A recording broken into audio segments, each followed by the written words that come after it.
but we have to be less defensive in agriculture. We do amazing things, but only 1.5% of the population's on a farm. And unfortunately, the people that are typically out there farming would prefer to work with the land and their animals than human beings, right? So when you look at opportunities around telling agriculture story, it's about those personal conversations. Welcome to Agbioscience, the #1 podcast in the world for innovation in food, animal health, plant science, ag tech, and agriculture. Welcome back to Agbioscience. I'm Kayla Chittister, producer of the podcast, and I am here with Kenda, wrestler friend of show, obviously, and founder of KRF Public Relations, this week's guest host of Agbioscience. Kenda, I cannot thank you enough for doing this week's duty of hosting the show. Well, it was a tough thing to do, not being able to sit down with a trusted friend like Michele and talk about things I love talking about. Yeah, call me anytime. That's right. You had Michele Payn, Cause Matters Corp, here with you today. And, you know, I thought if anybody is going to be able to sit down and have this conversation, it would be uniquely the two of you. And it worked. It worked. Well, we have gone through a lot of similar eras of agriculture, the early days of biotech, the early days of all kinds of things spinning around. And Michele taught me so much, I'm going to have to go home and think about this quite a bit today in terms of the neuroscience and all the things that are kind of happening back in our brains and how we have to tell the story, how we have to not be defensive and make those emotional connections. And her sitting on a plane with a guy from Amazon and he bought her book, right? And is going to think of her when he sees milk. So again, that connectivity, huge. She has a really cool job. She does. She made it, right? Yeah. I did too. That's the best thing, right? When you can kind of make your own job and do your thing, it's really helping people with passion. Being able to storytell what it is that agriculture does from the field all the way to the innovation side it's a rewarding thing. We do it on this podcast every single week, right? Right. And to be able to take the technical and put it into terms that are relatable for everyone, it's paramount right now. Right. And it's Michele's gift to help people do that. There are so many smart scientists within the boundaries of the state of Indiana, but they have to be able to explain what they do in people talk, in real talk. We would, during my corporate days, I would search the hallways for scientists and typically scientific moms who are scientists, #1 trusted source. So if you can talk about how here's what you feed your kid and here's how you do your science, it's a home run. I don't think that surprises me at all. Yeah. Absolutely. Yep. Important. Well, thank you for coming in. We really do appreciate it. And don't be surprised if you get the call again. Well, okay, I stand ready. Please enjoy this week's conversation with Michele Payn from Cause Matters Corp on Agbioscience. Well, great. Well, Michele, you travel all the time and you're always out in the field, so it's great to catch you in a studio. Yeah, it's exciting to be in Indiana talking. Right. And to see you before State Fair. There's a lot cooking, right? Yes. A lot going on. Yeah. Well, great. Well, we've got a lot to talk about today.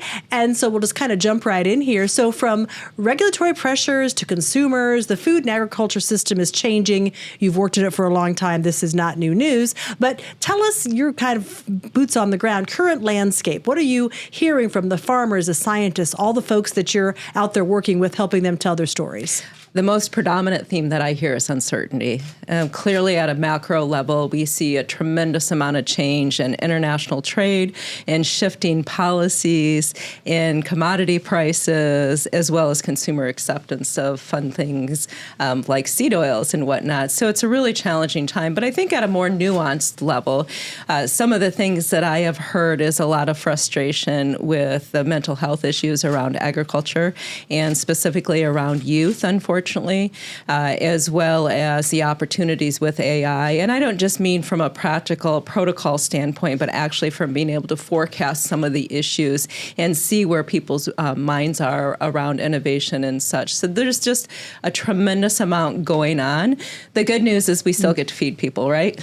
That is the good news. See, you have a way with words, right? You always have. And so as you've helped people through this uncertainty with all the trainings and speaking you do, just talk a little bit about what Cause Matters Corp is and does. Tell us about your business. Sure. Well, 24 years ago in Boone County, Indiana, I founded Cause Matters and work predominantly as a professional speaker and trainer globally. What a lot of people don't know is that I do strategic planning with organizations like Don Lamb at the ISDA, had the opportunity to work with him and enjoyed that, as well as the Kentucky Agriculture Council. And then I do some hand-selected projects with executive science communications coaching.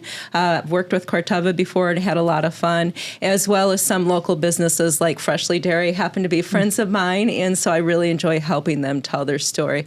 But for me, at the end of the day, it's about serving this great business of ours and helping more people understand where their food comes from.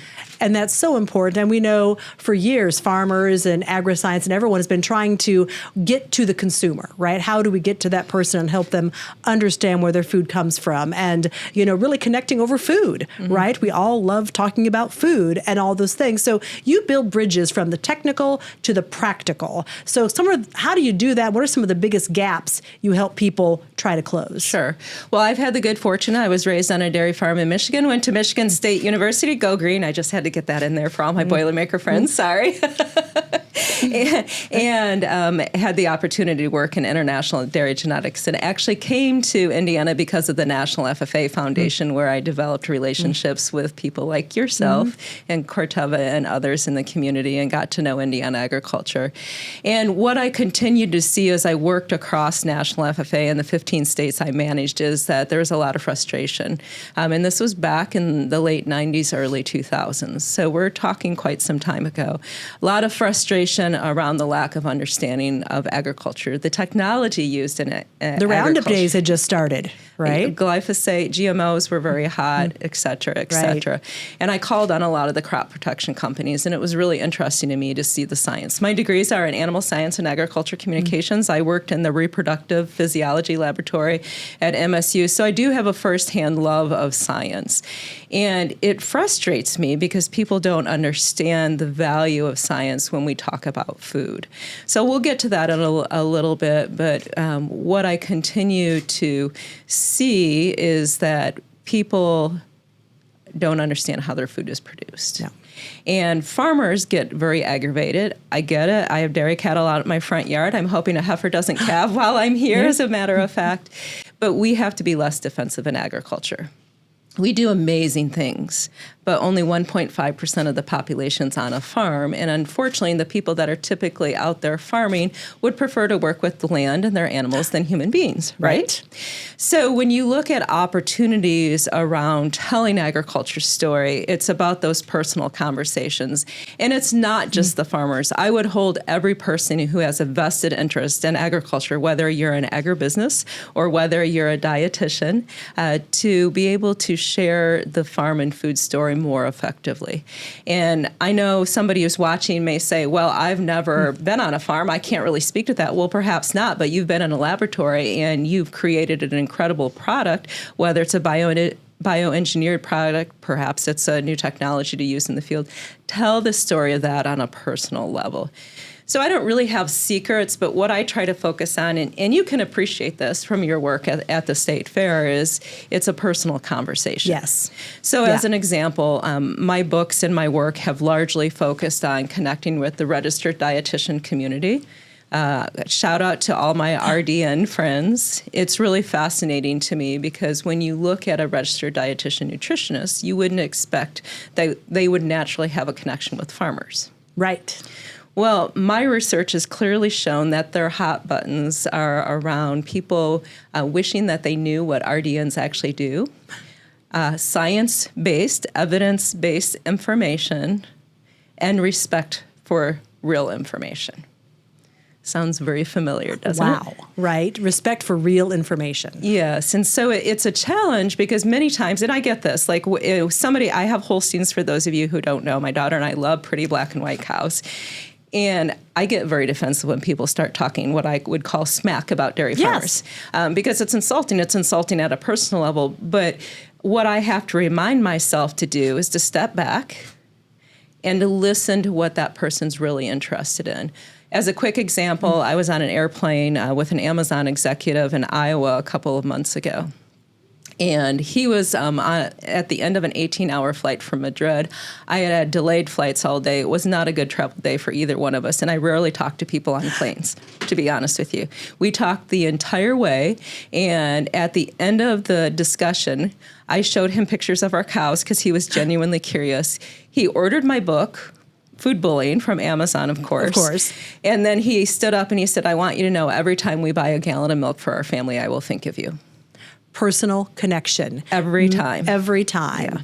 That helping just make it real and personal and not being defensive. And that's so hard. It's hard for us because we're proud of the land and coming from my grandparents were dairy farmers. So, that's the closest I got. But again, just trying to separate the wheat from the chaff, if you will, for consumers like Mr. Amazon who just don't know it, don't see it. Yeah. And so things are changing so quickly, maybe even quicker than, I can recall of times past, and different policies and things coming out and reports. And there's just a lot that people have to be nimble on nowadays. As you work with people, how do you help them kind of adapt to this pace of change in a frustrating and kind of uncertain world? Yeah, it's a little bit crazy, right? Yeah. You don't know what's coming around the corner next. So the first thing is to make sure that the work that you're doing is of significance, obviously, and that you're personally passionate about, because that's the only thing that's going to keep us all going. But when you look at the issues specifically, one of the tools that I have found incredibly powerful over the last couple of years is AI. And whether it's Perplexity, whether it's ChatGPT, whatever, pick your tool. And for me, I work really hard to make sure that my chat tools don't know who I am and what I do. Ah, well played. Because I want to know where the trends are coming. So I'll use seed oil as an example. I had the opportunity to keynote on a stage in Canada 5 days after tariffs were announced. Geez. The Canadians Thank are goodness awesome. they're lovely people. Yeah, they so are kind. wonderful so people. kind. And we had a good time. And one of the examples that I used was a screenshot from canola. Because obviously in Canada, canola is huge. The same is true for any seed oil. If you're watching and you love soybeans, more power to you. It's the same type of conversation. So what I would do would be to type into Perplexity, I think is what I used at that point. And I said, I'm a canola farmer in Canada. Can you please tell me why people are concerned about canola farming here? And what did it say?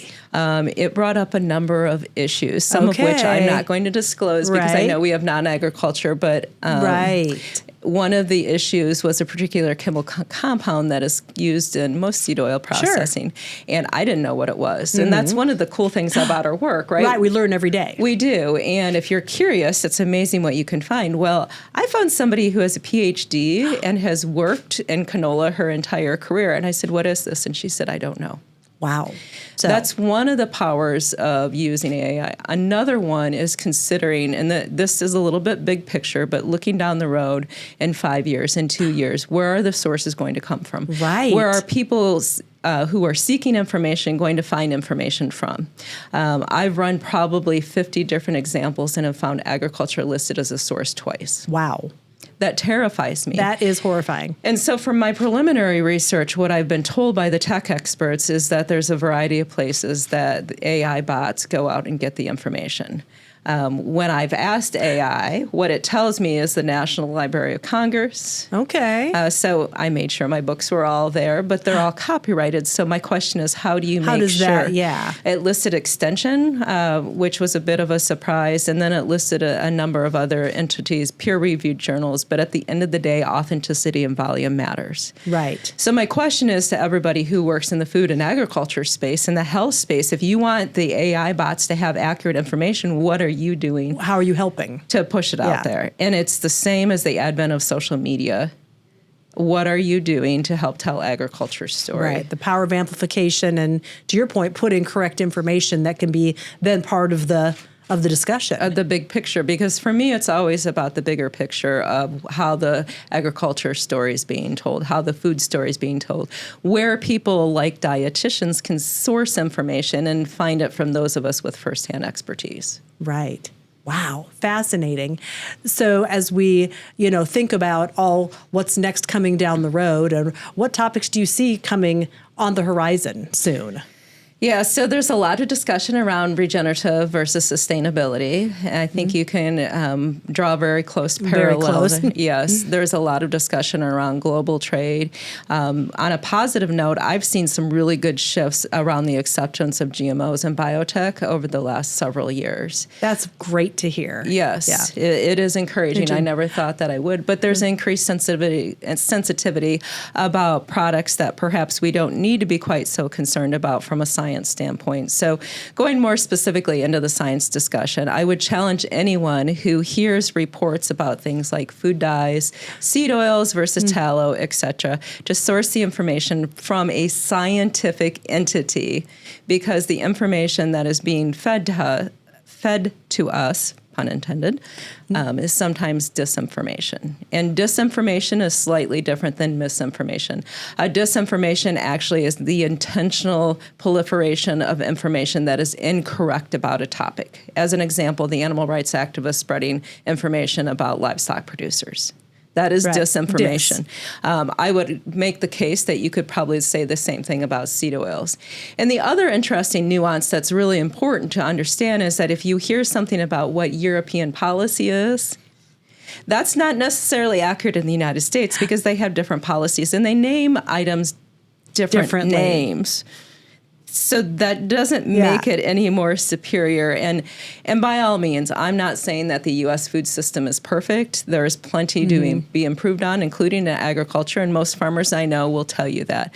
However, the disinformation that is being put out there to the public is a little disheartening, frankly. Wow. And so we're both parents of young adults. And so I take great hope in their generation of questioning and understanding science. You know, I think about what I learned in my education decades ago and what our young adults are learning. So it does give me hope with all these headwinds, right? With the things, the authenticity. Yes. I really like your distinction of dis versus misinformation. Yes, and if you're interested in that, Connie Diekman, who is a former president of the Academy of Nutrition and Dietetics, and Dr. Cammie Ryan, who is with Bayer Crop Science in Canada, actually have done a number of articles and podcasts. I would encourage you to listen to it. It's brilliant information. But to go back real quick to the critical thinking and the science that you had mentioned for our college-aged and younger generation, it's really interesting when you look at the brain science of what AI is doing. The brain science. So when you look at the effects of what is happening to brains as a result of people using AI. Oh, wow. Okay. It actually shows some completely different patterns of the way the brain is used. It's much like social. Right. So social media, I think we all know at this point, is perhaps not the best for our attention spans, our focus. And so there's always flip sides to technology. Right. We have to remember that. I would really advise young people that are in high school and college to ensure that your critical thinking skills are top notch, because it is going to be even more essential. I mean, I don't know, Kenda, have you seen the images created on social media by AI of these women in bikini tops and bib overalls that are supposedly farmers? Oh, I actually have a dear friend who posted the farmhouse look, and it's all in white. No farmer and family is ever going to have a white entryway. Yeah. Okay, let's just get real. So yeah, it is critical thinking so important. I've even seen that, many teachers are going back to those blue books. Yes. Right? Because just to be sure a kid knows how to write and think and put it all together. So thank goodness we have people like you out there helping people with that, helping people tell their stories, be authentic, and really just making the connection. Yeah. So much is important about making connections. It takes every voice. It does. Well, we have to take a quick break, and a shout out to our friends at Farm Bureau for being a sponsor of this podcast, but we'll be right back. Need affordable health coverage? Indiana Farm Bureau health plans offer health benefits with options to fit everyone. Indiana Farm Bureau health plans give members a choice, with multiple plans, many provider options, varying levels of coverage and deductibles, and a range of out-of-pocket maximums. Another great benefit about Indiana Farm Bureau health plans is cost effectiveness. Plans may have lower deductibles and premiums overall compared to ACA plans. And finally, all health plans are backed by excellent customer service. Go to infbhealthplans.com or visit your local Indiana Farm Bureau Insurance office to learn more. Well, welcome back. And we could just talk all day because we're both just fascinated by this topic of food and people and understanding and, thinking through generationally, if you will, about all the different organizations that have been in this business a long time, our new startups, many of the groups that work with AgriNovus. There are so many different players now. How would you, and of course, we're all thinking about the public court of public opinion, right? As you've talked about in many ways, how would you compare several decades of your career, if you will, way back in the FFA days to today, kind of how we're all evolving and just kind of how it all comes together? Well, it's interesting because I think when you look at the issues today, there's a lot of big picture issues. In addition to, reality have a lawyer making decisions on behalf of our business. That's a little concerning. We have people at a national level that perhaps don't have the familiarity of science in agriculture, food, and health. But then when I think here to Indiana, I live in Boone County.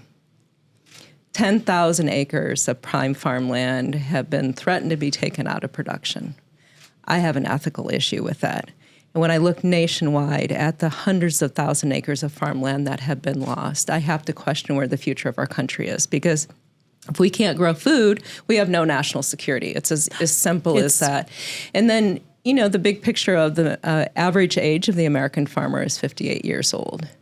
We all know that farmland transition is a major threat to our business over the next 2 decades. It's going to be monumental. It is. And then you look at all the technology that's happening, and the really cool things. I mean, I never thought I'd saw a robot milk a cow. Right. And when you look at what drones are doing and what some of the field technologies are doing, it's absolutely amazing. But there's case study after case study of us losing our tools to best produce food because of the courtroom of public opinion.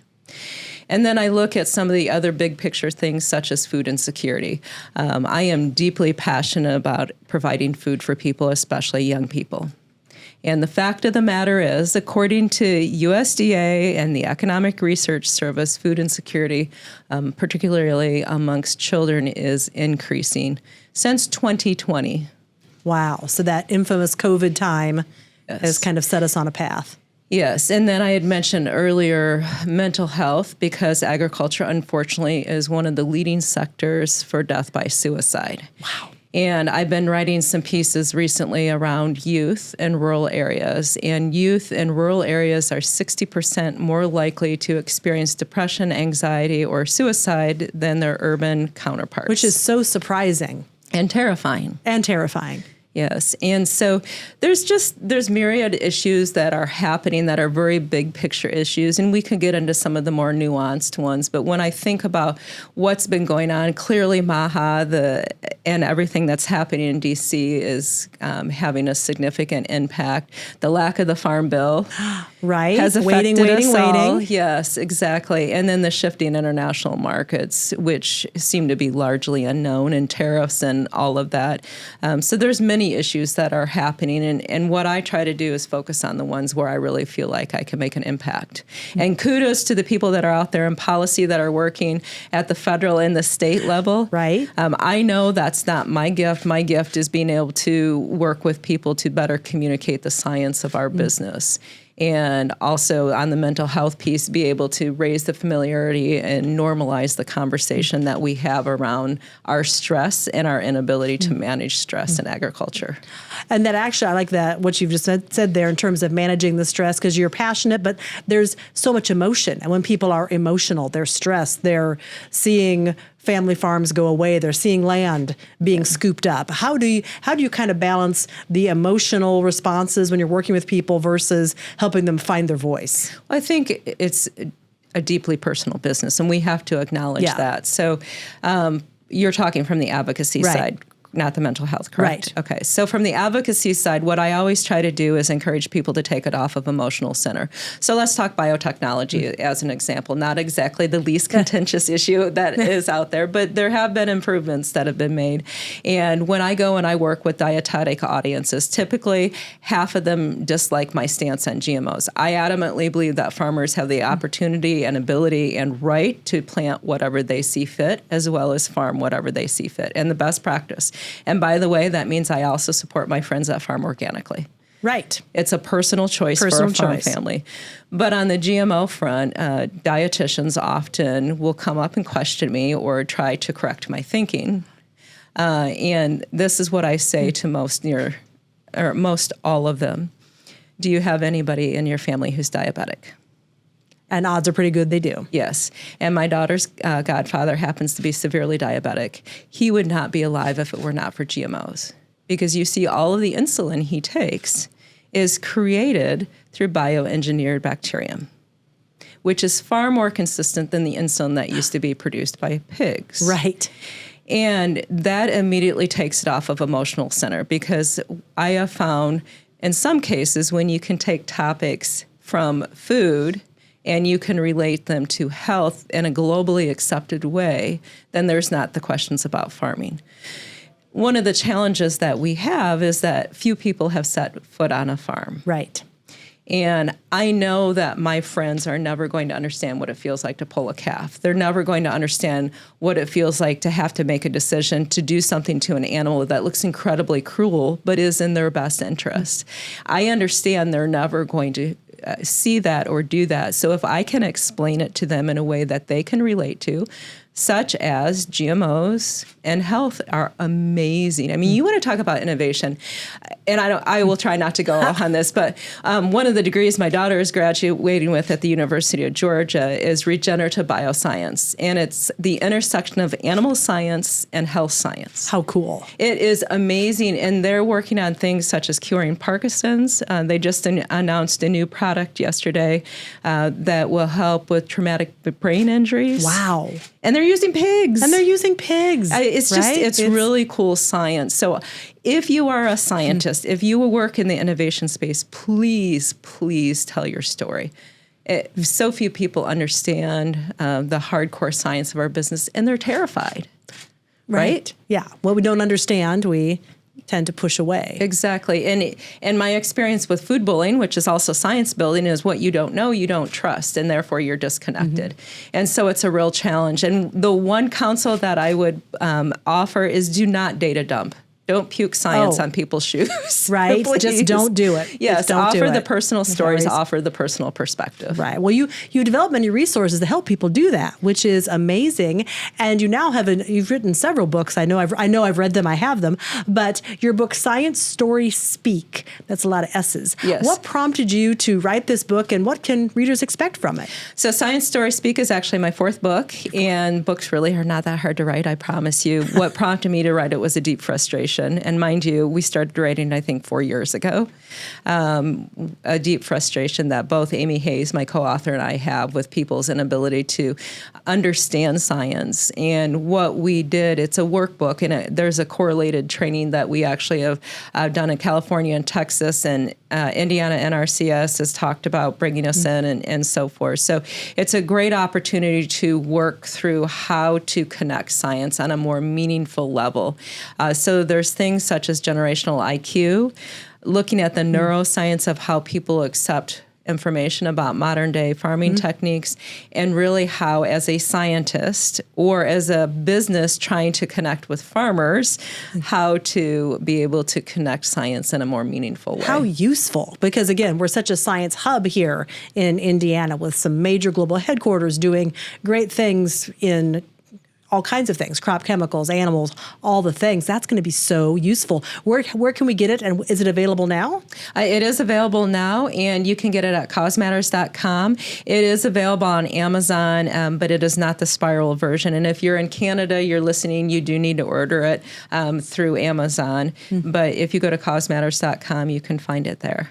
Fantastic. And so again, you don't seem to stop, again, including heifers, which we hope she's still taking care of things up there. But what's ahead? What comes next? That's a great question. So I would say collaboration seems to be the theme of the game. I've worked with a lot of different people, and I'm moving into some different spaces, both communications as well as science communications. And you never know. I've been an entrepreneur for 24 years. And so I'm open to new adventures. And my husband and I love seeing the world, and we now have a little bit more time to do that as empty nesters. So definitely some international travel, but I always love to connect with people both in Indiana and around the world. I love going to grocery stores. I was just in Canada recently, and just it's fascinating, right, to connect over food. Fun fact. I use technology when I grocery shop. I try really hard not to set foot in a grocery store. Really? It makes me angry. I bet it might. Because all the misinformation and disinformation. So I love food, and I actually am much more likely to go in other countries. But in the States, I nearly always pick up my grocery orders. And you can find really cool things online, actually, I've discovered. I like the efficiency, too. Amen. That's pretty handy. Yes. That is great. Sure. Well, wonderful. Well, I think it's about time for us to wrap up. But thank you so much for your time and expertise, and honestly, for what you do every day. Because if we're not telling our story, who's going to? Absolutely. Well, thanks for having me. And that's it for us today on this episode of Ag Bioscience. Keep telling your story. Ag Bioscience is a podcast by AgriNovus, Indiana. Produced by Kayla Chittister and Fabian Rodriguez. Edited by Mike Fisher. Photography and design by Kaylee Versteed. Video by Darren Cooper and 1898 Creative. If you like today's episode, subscribe, rate, and review so we can bring you more conversations just like this. Get all episodes of Ag Bioscience at agrinovusindiana.com.